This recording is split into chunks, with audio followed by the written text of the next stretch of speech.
you get enough? I'll take over. Oh, that's good.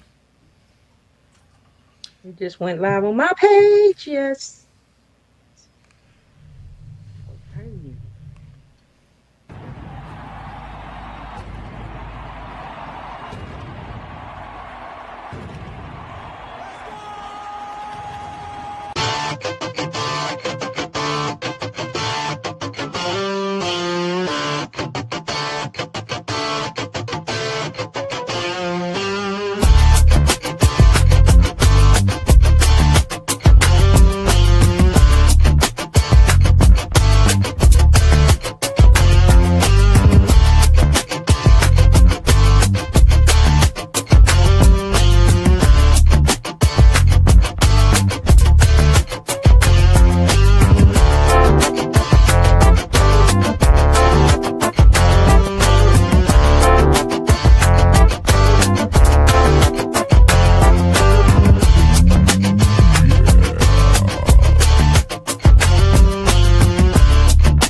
From the Queen City to the Windy City, Chi-Town in the house. Chi-Town is in the house today. What's Welcome to going Pink on, Fanfur Pink? and Company.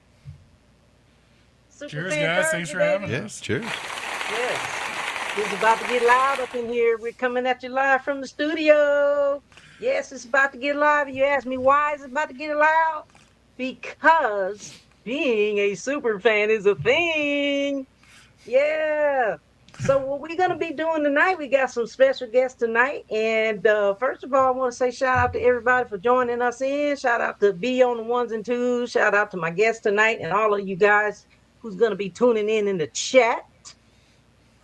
So you want to know why this channel exists?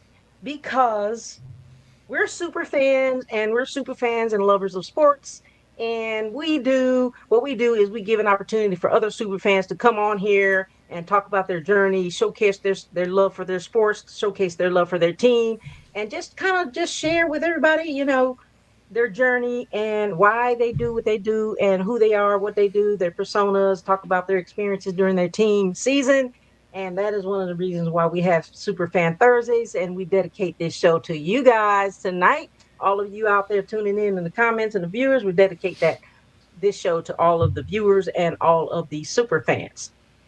So we have the kings of the NFC North here tonight. We have and you guys, he doesn't really need, an introduction because you guys already know who he is, the Mike Fosnaugh. He is the host of the First and 10 with Foz, the largest Bears, super fan podcast around, as well as First and 10 with Foz podcast, and also his co-host Maxwell. By the way, his podcast has over 3,500 to 4,000 members, you guys. You guys go over there and like his channels, follow, subscribe, comment, do all of those good things. Without any further ado, but I want to say this first of all, before I bring you guys on, congratulations to the Bears. You guys had a magical season, similar to our team. And I am so sorry to hear that you guys lost. It's devastating. Trust me, we know exactly how you feel. You guys made it through the wild card playoffs. You got What are to you the gonna do, divisional right? What are round. you You gonna do? made your run, and sadly, in a thriller, in overtime. Oh man, 3 points, 20-17, and then you went down to the Rams. Yeah. And both the Rams. The Rams took us out too. So we right there with you, man. We're right there with you. But let me Pink, give you a little bit of information about. we had Yeah, go ahead. seven. Yeah, we had 7 comeback wins this year. We were pushing 8 with that game versus the Rams, and we're pretty level-headed Bears fans. We like to keep our feet on the ground and be realistic. You can't take it from the start to the finish on Hail Mary throws and end of the game turnovers, things of that nature. So the Bears went way beyond, I think, any Bears fans' expectation this year going into the season with Caleb's second year, Ben Johnson's first year as head coach, the rookies, things of that nature, brand new offense, brand new everything. So as upsetting as it is, I don't think there's too many Bears fans up there that are too upset right now. I think we're pretty happy with how the season went, man. And kudos to you guys at the Panthers, too, like we were talking about backstage. I mean, you guys made it to the playoff round, got past Tampa Bay, and had a even almost as close as game with the Rams as we did. So it's nice to be sitting there as Bears and Panthers fans talking about two successful seasons. Yeah, we're so happy to have you here. You know, I mentioned that you're the host of First and 10 with Falls, but you are also the president of the Elite Superfans, anti-bullying organization. Shout out to ESF. Yes, And that's a ma'am. great organization. You guys have Yes. a whole lot of members. So, Yeah, ESF hasn't been as loud as it was previously in the past. Tiffany, the original founder, a lot of us in the background have had a lot going on in life, which I think people understand. Definitely looking to make a push for a good, loud ESF return going into 2026. So you guys keep an eye out. A lot of fun stuff coming in the future for ESF. oh, outstanding. Now you have been Matt, you have been Mike, and we're going to talk about Mike Maxwell in a minute, but you have been a lifelong Bears fan. When Yeah, did you become a super fan? oh man, I don't even know. I always people always ask me this question. Like, someone invited me to go to a parking lot at 6 a.m. to start drinking before a Bears game, and I'm like, sure, I'll go morning drink with you people before the Bears game. And started going to the games, getting tickets, and then meeting fans from other teams, traveling around, and just got really heavy into the tailgate scene, things of that nature. And apparently, I'm enough of a character myself to not have to wear a mask or an outfit. So just kind of went with me as my super fan persona with the beard, the shades, the hat, the gear, things of that nature, and just kind of was myself. And people dug it. I was just being me, and it's worked out that way ever since. It's something that you have to have in you. Is it that, or is it, can you just become a super fan? And if so, how? You know, what I is it mean, that you dude, need to super be a fan is super such a fan? loose term. I'm sure there's people who are fans out there that are way more extreme, life dedicated. I mean, I got my friend Glenn Timmerman, who I don't know if you saw. He was on in People magazine, all over the news. He has hundreds and hundreds of former Chicago Bears coaches and players autographs all over his body. They'll actually autograph his body in permanent marker, and then he goes and gets them really tattooed to his body. So this man has like over like 300 or 400 different tattoos on his complete upper torso, arms, stomach, back, neck, shoulder, you name it. A former Bears fan. So like when you say super fan, I mean, Yeah, Don Wachter's like what I think of right away. yeah, Yeah. yeah, Bearman Don Wachter. That's the key, man. I mean, as That's the soon as key. you start talking about Bears super fans, I mean, there's a lot more cooler guys out there than me. I just like to try and have fun, and I like to exploit the whole fan of fans thing. Like we've talked about so much in the past. Love fans from other teams. Love meeting people from around the league, and every fan has a story, and that's what I'm all about. That's what we all about, super Yes, fans. ma'am. Hey, shout out to Trailer Park Country. He said, ask him about the song in his credits. Trailer Park's my guy, man. I got to meet him at the Tailgate Hall of Fame this year, and he actually made a special song for the Bears for the First and 10 tailgate called Bear Down. Gave me a cut on the track, and usually on my credits every year, man, or every single episode. So it's cool stuff like that. You meet people from around the league. You just approached me out of nowhere, knew who I was, knew of the show, and gave me a track and said, I made this song. I'm like, fuck yeah, I'm going to use this. This is amazing. Thank you, sir. Amazing. Yeah. Congratulations. Yeah, the people you meet out on the road, right? Yeah, you never know who you're going to meet and you never know who's going to, affect you. And I want to get into a lot of different questions here, but I want to go ahead and introduce our other friend here, Maxwell, another lifelong fan, and actually your co-host on First and 10 with Foz. He says he's been a fan since kindergarten, and We've been friends since kindergarten. We've been friends since kindergarten. You've been watching the Bears. Maybe since, kindergarten. I think I over remember my 15 dad and years. grandpa screaming about the Bears like when I was 5. So yeah, that sounds about right. That's where memories start forming, right? Yeah, it's those memories go back so far. If you can remember them that far back, that's outstanding. Like, so Maxwell, how do you like being the co-host of the biggest, super fan podcast around? I guess I'm too low key to care. Maxwell's a man of mystery. That's what I love about No, him. it's cool, man. I mean, it works because our personalities are so extremely different. So we kind of yin and yang, and we weave pretty well. Yeah. So it's cool, man. It's not. This would never ever. Put it this way, I wouldn't do a podcast by myself. I would have no interest in it. But it works because he takes care of a lot of it, and he's got a way more outgoing personality than I do. I kind of like to just talk about shit with the Bears, and that's about it. And he puts himself out there a lot more than I do, which makes it work because I've got something like that. If it was just me, I'd never. Yeah, no, Never. Maxwell's a man of mystery, man. And like, when I first started doing the show, or when I first came up with the concept of the show, I'm like, am I gonna do this by myself, or am I gonna sit here and just talk to a camera by myself in the basement for a weirdo for an hour and just not be, you know what I mean? It's because it kind of feels A like manifesto in your 'cause when basement you're about al- the Bears. Yeah, when you're by yourself and you got no one else co-hosting around the show, it's a little awkward. It's an adaptation you got to get used to. It's like you're talking to yourself in Yeah. reality. I mean, there's people out there watching and hearing you, but you have no one to counter. No, you. it would just be the Mike Fosnaugh monologue for an Yeah, hour. exactly. Yeah.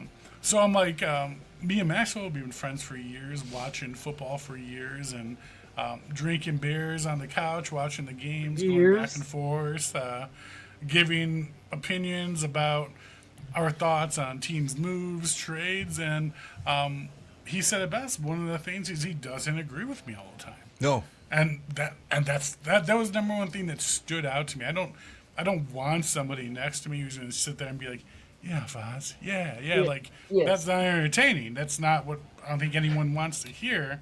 He'll be like, you're over the top, or you're downplaying this, or he doesn't agree with something. That's what makes our concept great, in my opinion, is that we yin and we yang. He goes high, I go low. He goes low, I go high. And there's occasion we meet in the middle, and we do agree on a lot of things, but a lot of times we do have separate views on things. And I think it makes it a lot more interesting.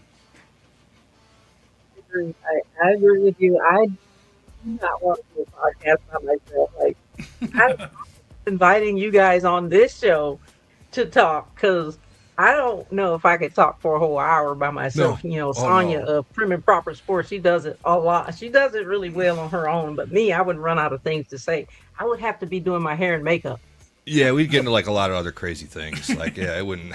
I could talk about the Bears by myself for maybe 10 minutes, and then Yeah. it just. I mean, if you're like in like a sportscaster mode and you got like a whole monologue and Yeah, you're going, and like you're delivering news, like I understand that, but our show is more about one, talking about current events, giving our opinions back and forth, and then as you know, the concept I started 3 years ago was involving fans from other teams that we were playing and getting those fans to come on the show when we're rivaling them that week. So that was really just the original basis of everything. It's just taken off from there. It's been a blessing. It's been awesome. It's been a blessing. I've been on your show and it's so much fun. I've watched your show. You guys really know what you're doing over there, like real super professionals. And the good thing about it is that it's just fun. We got them You all have a full, whole Max. lot of fun.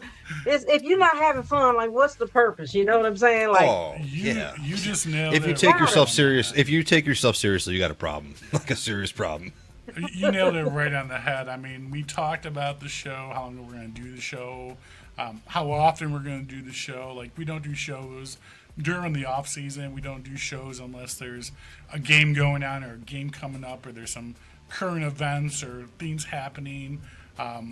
So I mean, Going on.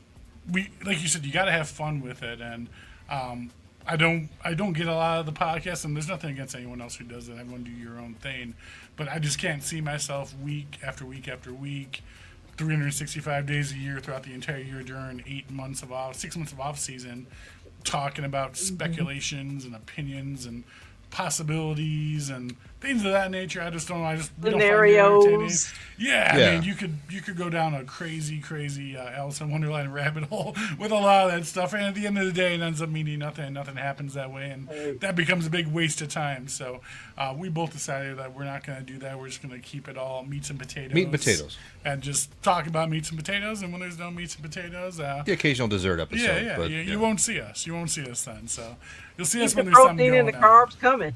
Yeah. Sometimes too much of a thing is bad.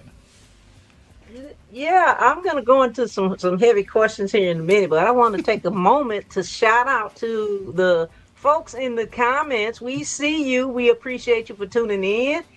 Barbara, Barb Wire, we see you. We see you. We see also PM, RM, Dizzle 412, the mod, Yinzer. Dizzle, thank you for tuning in to Dizzle. Yeah, and let's see, Soldier Girl, Trailer Park Country, Alfredo Park, Du those are my guys, Fondemo, Bear man. Down Forever. Hell yeah, guys. Soldier Girl said, Appreciate "What up, it. fam?" Corey Sifford, John McKinley, he commented. So we just wanted to shout out to you guys. Thank you so much for joining in. Yeah, Drop guys, some thanks more for tuning comments in. and Bear questions down, in baby. there, Let's go. and we keep it going. Right on. Keep it going. Now, question. Now, these questions are not like designed to just any one person, so either of you can answer the questions. So we're talking about the Bears since we're so excited about the Bears season and Caleb Williams and wow, that throw that touchdown, man! I'll tell you, I had to take a double take on Which that. one? The last one. Yeah. And that sent you guys into overtime. I had to take a double man. take. I mean, that was amazing. But I think my son still has whiplash from me whipping him around like Happy Gilmore out on the field. I was just throwing him I around got like a a neck rag brace doll in the celebrating. medical closet if you want it. He might need it. Looking back on your season, like a magical season, and so you took the wild card run, you made it to divisional playoffs. What do you feel like the moment that made you believe, like any time during your season, what was that moment that you actually believed that your team, not that you didn't have anything special, but what in this season you thought, we got something special here? For me, it was the Eagles game when they went into Philadelphia and just curb stomped Philadelphia. Because there was a lot of talk about, all right, the Bears might be coming up, but they might be fakers. They're beating a lot of bad teams. They got an easy schedule, this, that, and the other. And they squeaked by with a couple games, but they went into Philadelphia, the defending Super Bowl champions. No matter what kind of season they had, they were the defending Super Bowl champions and still made the playoffs with the 3 seed. And probably should have been the 2 seed if they didn't fuck up. But when we went in there and just completely boat raced them for the entire of the game, I said this team is absolutely for real. Absolutely for real. You know, Bears fans have a lot of PTSD. I don't know if you know this, Pink, but we have been lied to and led on and gaslighted. Is that what all the kids are using? We were gaslighted for years and false hope. So it's really hard for a die-hard Bears fan to really trust in the excitement that's happening because we've been let down so many times in the past. I definitely agree with Maxwell. The Eagles game was our first really legitimate win versus a good team. We had beaten good teams, but it was like I said, we had those 7 come back from behind. Or just quarterback ain't games playing, or where there's always some somebody's reason injured. somebody had for everything. There was a reason for everyone we had prior to that game. There was a bullshit reason that a hater was given why we won that game. So the Eagles game was definitely a good example. But for me, I'm definitely going to say knocking the Packers out of the playoffs in the first round was my solidified, this is it. Sure. This is it. This is no bullshit. We have a coach. We have a quarterback that can perform in the playoffs under pressure. We have a team that can beat the Packers and defend the NFC North and be a contender. For me personally, that was the final step of it all. Like, I was 100% in. I was like 95% before that, but that was like the final stamp of everything. Like, Caleb Williams is the future, Ben Johnson's the future, and we got a bright future coming ahead of us. Yes, you do. And going back to the season that you had, like, it's ups and downs, it's emotional. And so with this particular season, how do you I hate to compare, but how do you That's fine. compare it to other seasons where the highs and the lows, emotionally, the highs, the lows, and all of that? Cardiac Bears. This was a lot different because, I mean, for a good super majority of my life as a Bears fan, we've been bad. So it was always like if we had once, I guess here's how I'll put it. When we had winning seasons, other than maybe when Lovie Smith and we went to the Super Bowl, it was always kind of like a fluke season. Like, we went 13-3 one time with Jim Miller, and then we got beat like 40-0 in the playoffs. You're like, oh, that was a joke. Yeah. This just felt different. So this, to me, had a bigger emotional impact because this feels like the start of something, not the one and done kind of bullshit that we're used to as Bears fans. This just feels it's hard for me to quantify like on the outside looking in, like unless you're a Bears fan.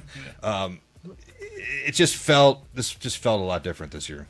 Yeah, the amount of roller coaster emotions through all these games this year. I mean, we won on a field goal, we won on a block kick, we had overtime games, we had Colston Loveland run it in for 60 yards at the end of the game to win a game. Yeah. The dramatic Packer games with DJ Moore in the end zone, and even the overtime game you mentioned just recently versus the Rams, where Caleb Williams, unbiased just as a fan of the NFL, I will say it was probably one of the best throws a quarterback has ever made in the NFL, in my opinion. A turnaround jump shot after he ran 30 yards back from the 10-yard line at the 40-yard line, just throws a dime in the corner of the end zone to Cole Kmet. So, like, we had so many of those situations and games this year that, like, literally as a diehard Bear fan, it just took years off of your life watching these Bears. I mean, in Chicago, they kind of became known as the Cardiac Bears this year because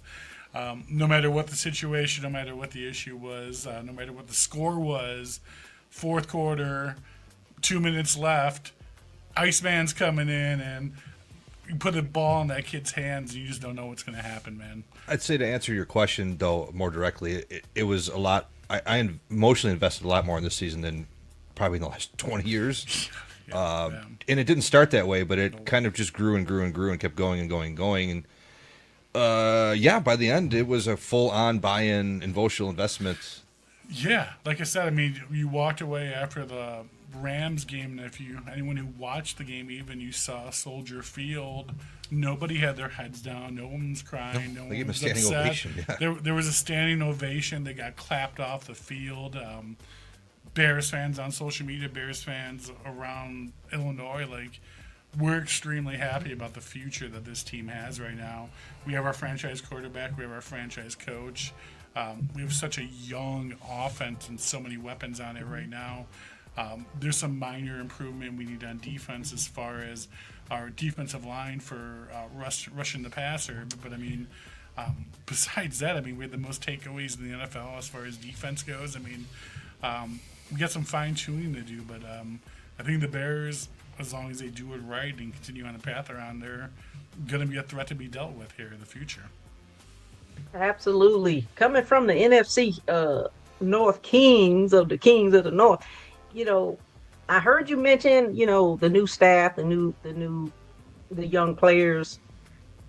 What was the turning point like that? Do you think that led to this like magical season? Because it's been a long time, like you guys are very similar to us. It's been a long time. I think it's been 15 years since you guys made it to the playoffs. No, it hasn't been that long. It was 2018, but they lost. So it was their first win since 06. Come on, Pink, the double joint game. Everyone remembers the double joint game. It was their first win since the Super Bowl run? Yeah. Like 20 years, 16, 15 years? It was our first playoff win since 2006. So, so almost 19 years. Crazy. I think it's a cliche thing to say, but I think it's just everyone buying into Ben Johnson and him just being such a good coach. and not putting, not being an easy coach, coaching everyone hard, but everyone buying into his system. Like it almost felt like a college locker room after when they won. Like that's in the NFL, it doesn't really happen a whole lot. But as far as the rookies go, I think once Colson Loveland and Luther Burden, Colson Loveland specifically, but once Luther Burden too and Kyle Monungai started really contributing to the offense in the second half of the season, the offense just exploded. It's about like week 6, week 7, things kind of started to pick up. A lot more. Okay. We had a really early on bye this year. I think it was week 4 or 5. We were on the bye already. It was like 5 or 6, yeah. Yeah, and it seemed like we came back from the bye week, and again, Ben Johnson, I'm sure you've all seen the good, better, best videos in the locker room, which are the most spine-chilling, goosebump, emotional fucking videos in the NFL, in my opinion. I'm not biased at all, though. No. But, I mean, those type of motivational speeches that he must be given and talking to these players, and they must be buying it, and I think they should, because I think he's a very heartfelt dude. He means what he says. He puts in the work. I think that's what's most important. He is who he is. He's not. There's no faking this dude. Yeah, at he's all. not bullshitting whatsoever, and he's kind of an asshole And a psycho. and a psychopath. And I think that's where the Bears needed him. If you ask any Bears fan in the last 40 years what they've been missing, is everyone will tell you, "Oh, we need another coach like Dicka," and we've all been right. Dicka was kind of an asshole, and Dicka was arrogant, and Dicka will tell you that you suck to your face and get out of my face or stay home. You don't come here. You suck. And Ben Johnson did a lot of that this year. I mean, going into the playoffs after the Detroit game, they said, if you guys are ready for Cancun, go to Cancun. Don't even show up to Green Bay for the first round. I don't need you here. We need 150% from people. So that's the kind of person we're dealing with, and I think that's what Chicago's been missing for a very long time. I think at the end of the day, it boils down to leadership. You can have as many coaches and players as you want and need, and even the fans. At the end of the day, it boils down to who runs the organization and how they run it, and if the people, the rookies, the players, the fans, and all of the other staff, and are they going to be open and receptive to it? Are they going to, buy into it? And if it takes hold of you where you feel like it hits home, more than likely, you're going to buy into it because you feel like that's what you need at that moment. He's a leader of men, and he knows how to treat men like men. And that sounds silly and stupid, but for grown-ass men making salaries that are that big, it means a great deal to NFL players when he treats you like a man and is consistent. Sure. I think that's where a lot of coaches lack in the NFL. Yeah. I mean, I couldn't imagine being a coach in a professional sport nowadays. I mean, coaching like a high school team or a college team, whatever. You're coaching kids, young adults, they're in school, they live at home with mom and dad. I mean, now you're dealing with people who are making $60, $70 million a year. They're rich. They got their guaranteed contracts. Now you got to make these people buy into it when you're dealing with a group of millionaires is what you're dealing with nowadays. So trying to get them to buy into it like they're in youth football, I mean, that is a hard task to accomplish. It is, but it seems to be working in you guys' favor. So kudos to Ben Johnson on that. Now, leading to the next question, you may have mentioned it, but all players aside, not the quarterback, because we know how you feel about Caleb. Which unit, not the quarterback, exceeded your expectations for the most, and why?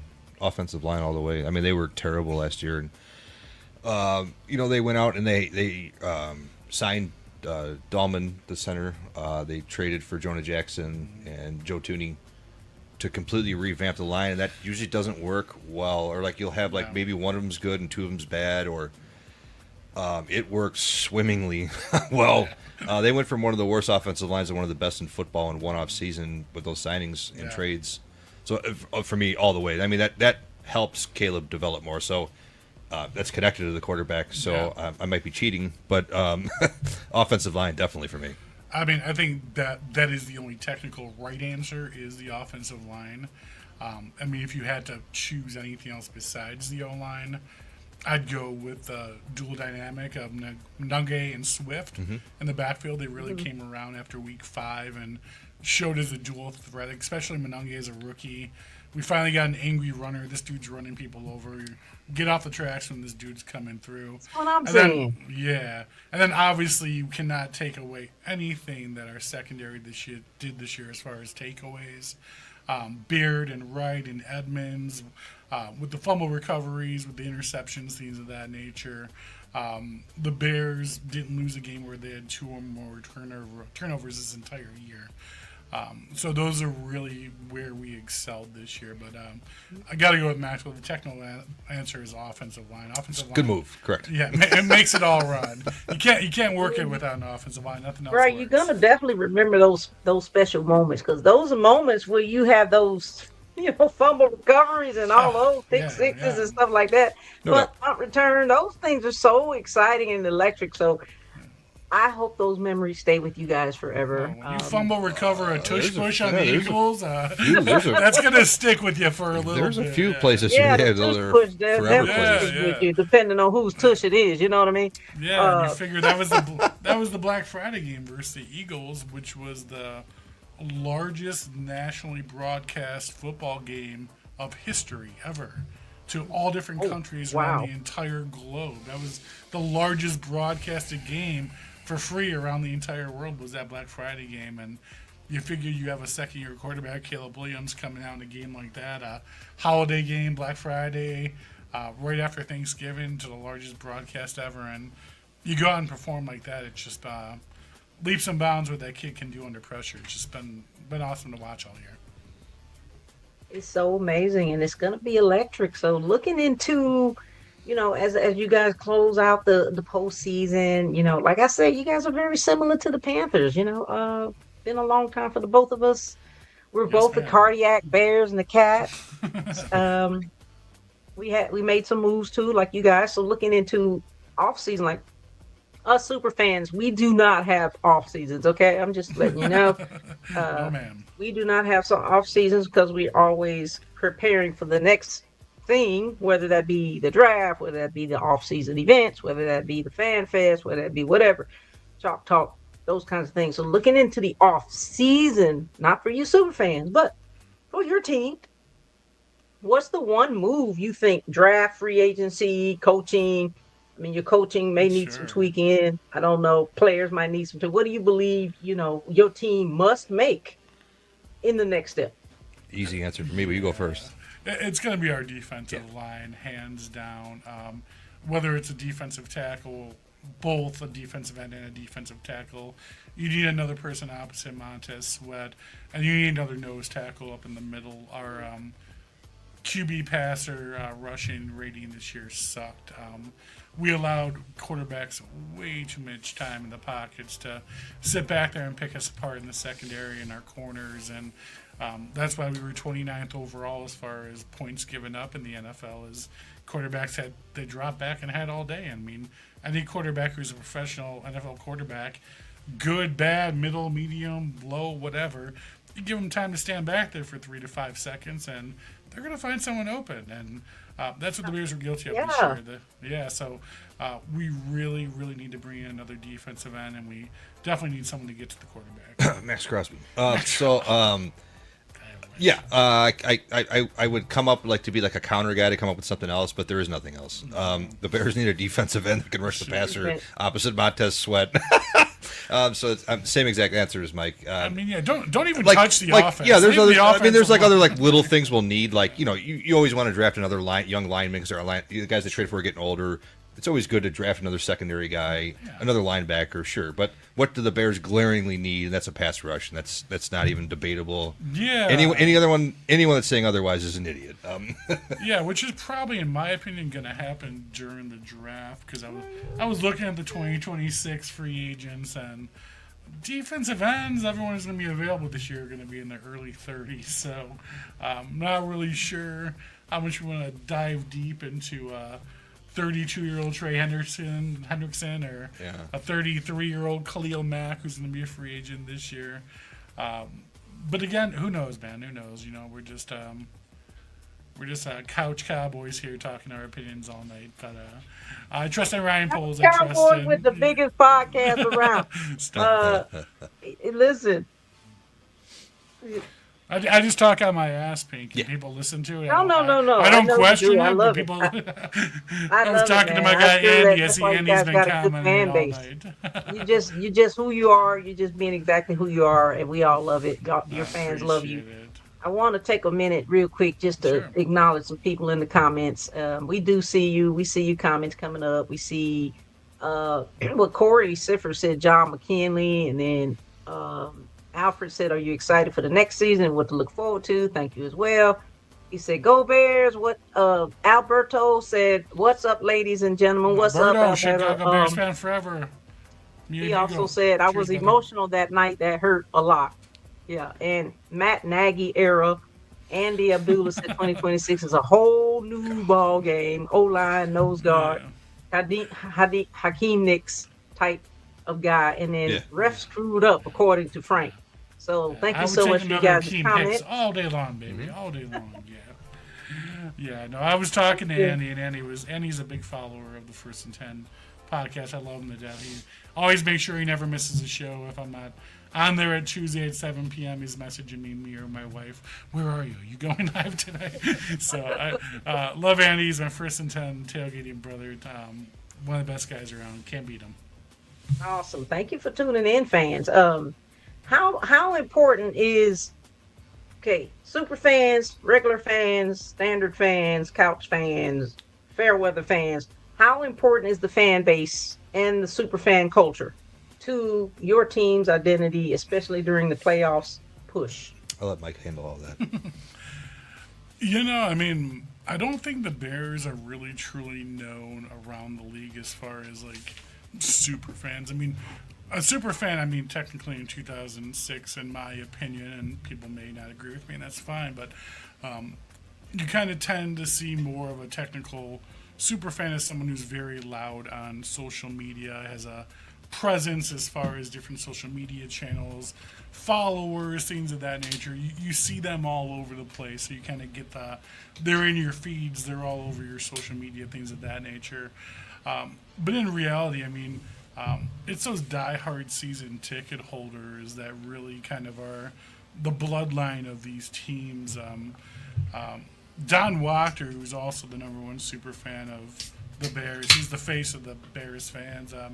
He's a season ticket holder. He travels all over the country, so he kind of takes both of those roles as far as super fan face and also dedicated in the stands every game, home and away. One of his best friends, Paul Zawicki, a lot of people don't know him because he just goes to games in a ball cap and a bomber jacket, and he's got the old South Side beard, and he just kind of hangs out. But this man's been going to every single home or away game since like 1982 and hasn't missed a game ever since, So, I mean, it really doesn't matter. I mean, if you're there supporting the Bears, whether you're being out on social media, you're at tailgates, you're going to the games, whatever it is that you're doing from your end of things to what you're able to do, but you're showing your fandom and you're showing your love for your team. All that brought together is really all that matters at the end of the day. You hit everything from every angle, and that way nothing's missed. You need your fans in the stadium, you need your fans at homes, you need your fans at the bars and restaurants. You need your fans at the tailgates. You need your fans on Instagram and Facebook and Twitter and X or whatever hell it's called nowadays. But, I mean, everyone does their part. That all comes together. And, I mean, everyone united is a super fan, in my opinion. So well said. Super fans united. Yes, ma'am. All yes, fans ma'am. united, city to city. Especially for a team that's coming off a 5-win year. I mean, A lot of 5-win years. And you, do you guys know as Panther fans too who are out there? I mean, it's a dedication sticking with a losing team. It's easy to be a KC fan. It's easy to be a San Fran fan. It's easy to be that team that's in the playoffs, going for the gold every year. It's hard to be bandwagon fan that's never been a fan. It's hard to be a Panthers fan. It's hard to be a Browns fan. It's hard to be a Bears fan. I like people jumping on though. But I like. I'm sure you agree, Pink. I like that. Our teams both had good years, made the playoffs. Our ships We got Come plenty, on. we got Plenty plenty of of room, seats. We plenty got of plenty of room. seats. Come on in. You know what I Yeah. mean? We all had to start somewhere, so I'm cool with Yeah, anybody the KC jumping on. bandwagon died. Time to jump on the Bears. I'm all for new fans jumping in. I'm cool with it all the way. We got the new tight end. You guys had Kelsey. We got Colston going for it. Come on down. Yeah, absolutely. And your promoter, 66 million, Alberto says. Yeah, so Chicago Bears fan forever. It's such a blessing. Me and Alberto are partners on that page, and we're averaging around 66 million of views on that page a month, which is just completely Amazing. out of this world. That's Something crazy. that we talk about it quite often, and just like, holy shit, like, how did we even get here? What were we doing? And Alberto and I just deliver news, and we do artwork, and I go live at live events and do the podcast, and really just a combination of everything we do is brought the Chicago Bears Fan Forever page up into the top social media Bears fan ran page. I mean, the only Bears page larger than our page currently is the official Chicago Bears page, which is like 3.5 million. But as far as fan ran page, we're the top page of Facebook, Instagram, TikTok, Twitter, you name it. Like, we have the most Hey. followers. Yeah, it's pretty awesome. It's pretty surreal. Congratulations. Bear down, you know, baby. You know, like I said, you just kind of do what you do. You just be yourself. You be authentic, and try to be real, and just stay true to whatever it is you want to do, and say fuck the rest. Not worry about opinions, and yeah, you just do what you do, man. And if people like you, they like you. If they don't, they don't, and then you just kind of go forward from there. And that's kind of when me and Maxwell started the podcast. When I asked him to do it, I'm like, do you want to try? Maybe people will watch it. Maybe people won't. If they don't and it sucks, we'll just kind of stop doing it. And we'll just go from there and just kind of I'll talk into a void then. Yeah. If not. trial and error. And it's like people Trial and error, be yeah. consistent, stay true to yourself and what you believe in, yeah. and it's going to take off. If it doesn't take off, who cares? As long as you're having fun, man. 100%. Fun, fun, and like Mike said, don't try to be a fake, Skip Bayless type guy to Yeah. yelling for no reason. It's like you think about doing something like this, like a million different things, a million different things come across your mind. Like, am I gonna come on here with like a saying? Am I gonna do like an accent or anybody? Like, we're gonna just disagree to disagree. That's stupid. Like, if you agree, great, and if you don't, great. That's how it should be. That's create drama. And I you think can tell what's fake and what isn't. And I think that's the most number one feedback I've ever gotten from anyone who's ever commented about liking the show is they tell that when we're talking and when we're interacting, they know it's real. It's not bullshit. We're not trying to put on a show or play a persona or a character. This is really just who we are as people. And who you are as a person. If you met me or Maxwell anywhere and came up to us, we would be talking to you the same way we're talking here right now. Same way. Doing this. And no, we do fill socks with soap bars and beat each other after the show. But other than that, listen, I love you guys. I know you got to get off here in a few minutes to get ready for your next showdown, but I have a couple more questions. Go ahead. Fire. Regarding your Bears Nation, Bear Down, the followers, everybody who loves the Bears, the team, the leadership, the players, everybody. If you could send one message to them, Bears Nation right now, what would it be, and why? It's only going up from here, and this wasn't a fluke. And why? Ben Johnson and Caleb Williams. Yeah. Well, welcome to the future. It's going to be bright. Take a seat, grab some popcorn, and enjoy the show.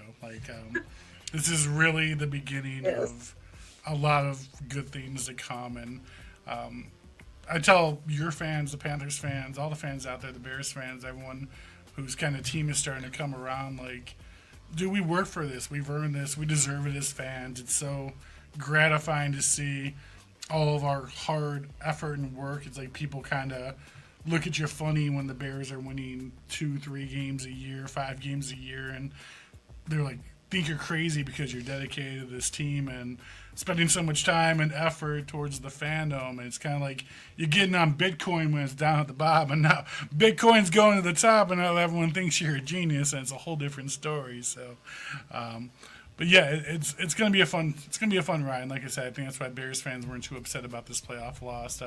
We see the bright future to come, and it's gonna be a good time. I know it was electric in that stadium. I know it was electric in that stadium because it was electric in our stadium. So I'm so happy that you guys got to experience that.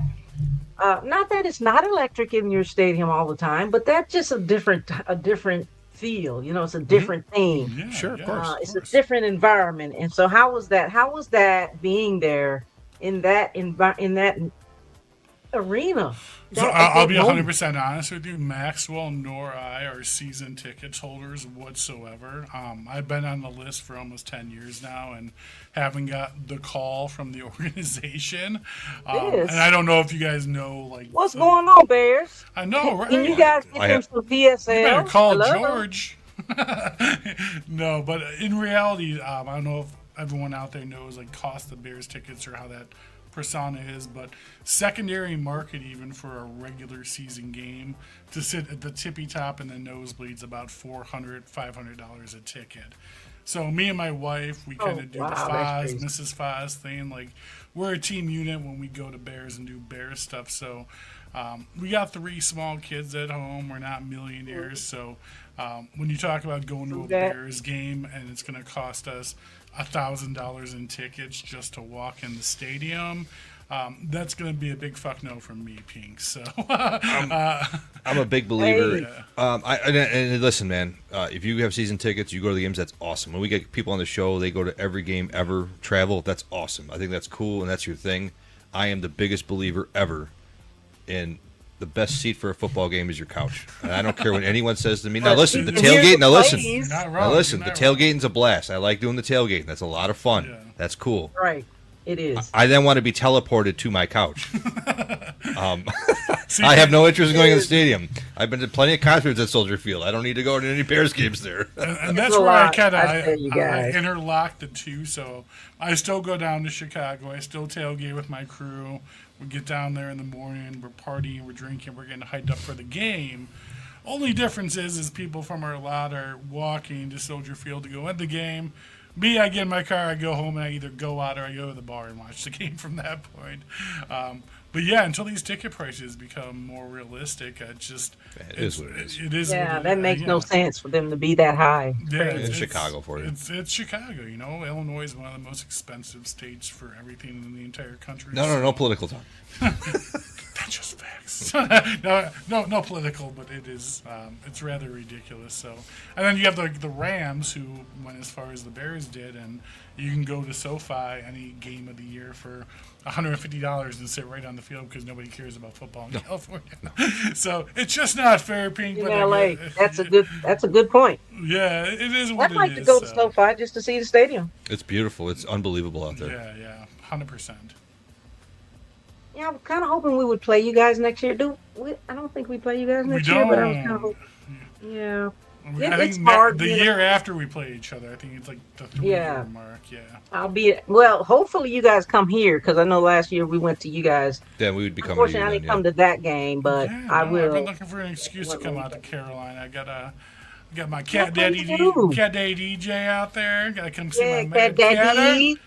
I got you to come see. Yeah. Yeah, shout out to Carolina Superfans United. Yeah, I got Mad Catter's son Jordan, who's a true Bears fan, so he's my undercover son. Yes, he is. That's my boy, though. He was raised properly. He's great. He is. Great kid. Shout out to Cat Daddy and Mad Cat and Jordan over there. Definitely want to come out and visit you guys, too. Before you wrap, Pink, before you ask any more, I got a question for you. We were talking earlier. And I'll be quick. Now, when we talked last, and I'm sure after the first season of CJ Stroud versus Bryce Young, twofold. How nervous were you made the wrong pick? And now, 3 years removed, how absolutely 100% and 1,000,000% confident are you that you guys got the right pick? Yep. I'm glad you asked that question, Maxwell, because I was at the draft in 2023 in Kansas City. Thank you, Carolina Panthers. Such an unforgettable experience. Oh, my God. But first of all, I'm an Alabama Crimson Tide fan. I watched Bryce Young from the very first snap that he took at Alabama when he fumbled the ball, and I've watched him grow into this really great person, this man of a man, great quarterback. Heisman Trophy winner, national title winner, and for me to be there to watch him be selected, and I was like, "Are we going to select him? Are we not?" You really don't know. No. But I was not nervous that we selected the wrong person because there was this comparison between Bryce and CJ, Bryce, CJ, Bryce, whatever, and I was not nervous at all, and I think that we made the right pick, and I will never. You 100%. you 1,000,000% made the right pick. Did you see But the after first that, half what I of was that saying was game after that first season, CJ Stroud, oh my God, rookie season, unbelievable. There had to be at least a little part of you said, Not for me. but good for you. Well, good for you because you were 100% right, and you're I'm now true to my convictions, brother. good for you. Good for you. You're 1,000% right. Keep Roll pounding, Tide. Pink. Keep pounding. Keep pounding. Keep pounding. Lastly, I know you guys got to get out here, get ready for your show. all good. Where can anybody who's not familiar with your show find you on social media? Yeah, the hashtag right below our names at First 10 Fives. You can get that on YouTube. You can get that on Twitter. You type in First 10 Fives on Facebook. Everything's going to go ahead and jump up. I stream live on Chicago Bears Fan Forever every single week. So that's the number 4 EVER, Chicago Bears Fan Forever.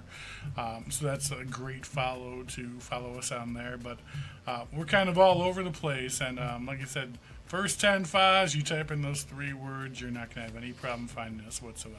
It's going to come up. Trust and It's believe. going to come up somewhere. You might get If some you Muppet Google stuff them, too. it's going to come up. You might get Fozzie Bear popping up for the Muppets too, but you'll find me. You'll find the Redbeard. Shout out to all the people in the comments. We see you guys, all the viewers. We appreciate you.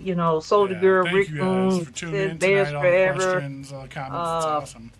Yeah, it's great. You guys joining in. Be Strilla on the ones and twos. So many people jump in the comments, and we appreciate you guys. Go over to their channel, follow, like, subscribe. They're on YouTube as well. And check out their show tonight. They got another show in about 8 minutes. And they, like he said, he streams every Tuesday night at live on 7:20. Chicago Bears Fan Forever in a few minutes here. We'll be doing a double header tonight. Yeah, we're just Cinemax after dark after 11 exactly. We got a bottle of bourbon in front of us. I don't know what's going to happen. Cheers to the Bears. Hey, Yes, ma'am. yeah, cheers. Yeah, cheers. Cheers, Pink. You made the call. I love every time you ask me to come and hang out with you. Cheers, And be on the cheers, show. guys. Love you so much. Thank you so much for joining our show tonight, Superfan Thursday, Yes, Pink ma'am. Fanfur and Company. You heard it straight from the kings of the NFC North, Maxwell and Foz and Maxwell, First and 10 with Foz. Check them out. Love you guys. Thank Bear you. down. Thank you, guys. Thank you. Bear down, baby.